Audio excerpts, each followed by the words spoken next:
Öz elminə əməl etməyən şəxslərin digər bir xüsusiyyətləri də onların təkəbbürlü və riyakar olmalarıdır. Baxın, qəlblərini təkəbbür və riyakarlıq xəstəliyi bürümüş belə insanlar öyrəndikləri elmlə cəmiyyətdə şan, şöhrət, hörmət, izzət qazanmağa çalışırlar. Yəni, bunların əsl hədəfləri Allah Taala'nın dinini təbliğ etmək deyil. Əslində, bunlar riyakarlıq edərək özlərini təbliğ edirlər. Cəmiyyətin tərifini, bəhbəhini eşitməyə çalışırlar. Bunların hədəfləri budur.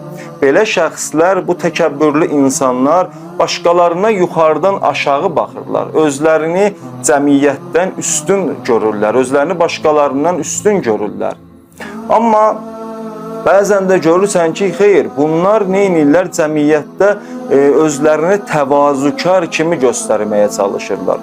Həqiqətdə isə bunların hədəfləri təvazükarlıq eləmək deyil.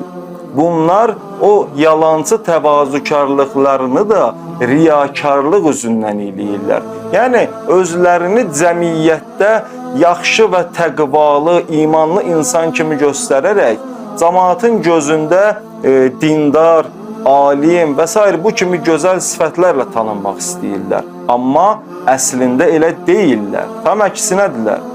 Bir sözlə deyə bilərik ki, bu cür şəxslər şəraitə uyğun olaraq hər rəngə boyana bilirlər.